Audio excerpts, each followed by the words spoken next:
So hello, কালকে ছিল শিবরাত্রি আর আমি ভিডিওটা ছাড়ছি শিবরাত্রির পরের দিন। এখনো কিন্তু শিবরাত্রি ছাড়েনি, যারা যারা উপোস করছো তারা জানো নিশ্চয়। আচ্ছা, শিবরাত্রিতে কে কটা প্রহর করেছো, নাকি একবার জল খেয়ে তোমরা খেয়ে নিয়েছো? আমি তো প্রতি বছর 4টে প্রহরই করি। আমি এই 4টে প্রহরের কথা আগে জানতাম না, আমার একটা দিদি আমাকে শিখিয়েছে, তো তারপর থেকে আমি 4টে প্রহরই করি।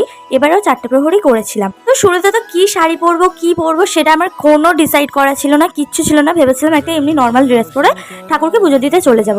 তারপর ভাবলাম আমার ভোলে বাবা তো সবুজ পছন্দ, কমলা পছন্দ আর নীল পছন্দ, এইগুলোর মধ্যে কিছু না পরে গেলে হয় নাকি। আগের বছর কমলা রঙের শাড়ি পরে গিয়েছিলাম, এবার ভাবলাম কিছুই প্ল্যানিং ছিল না, শেষকালে এই নীল শাড়িটা মায়ের বার করলাম আলমারি থেকে, করে চট করে পরে নিলাম। তাও আবার 4বার পরার মাথায় 5বারের মাথায় আমি পরতে পেরেছি শাড়িটা। প্রতি বছর ছোট থেকে আমার মা আমাকে শাড়ি সব পরিয়ে দেয়, কিন্তু এবছর আমার মা ঘরে ছিল না, সেই জন্য আমাকে একা একাই পরতে হয়েছিল। আমি মেকআপ আর্টিস্ট হলেও আমার মা ছাড়া আমার শাড়ি পরার কোনো গতি হয় না। রেডি হয়ে গেছি তোমাদের সাথে কথা বলতে বলতে।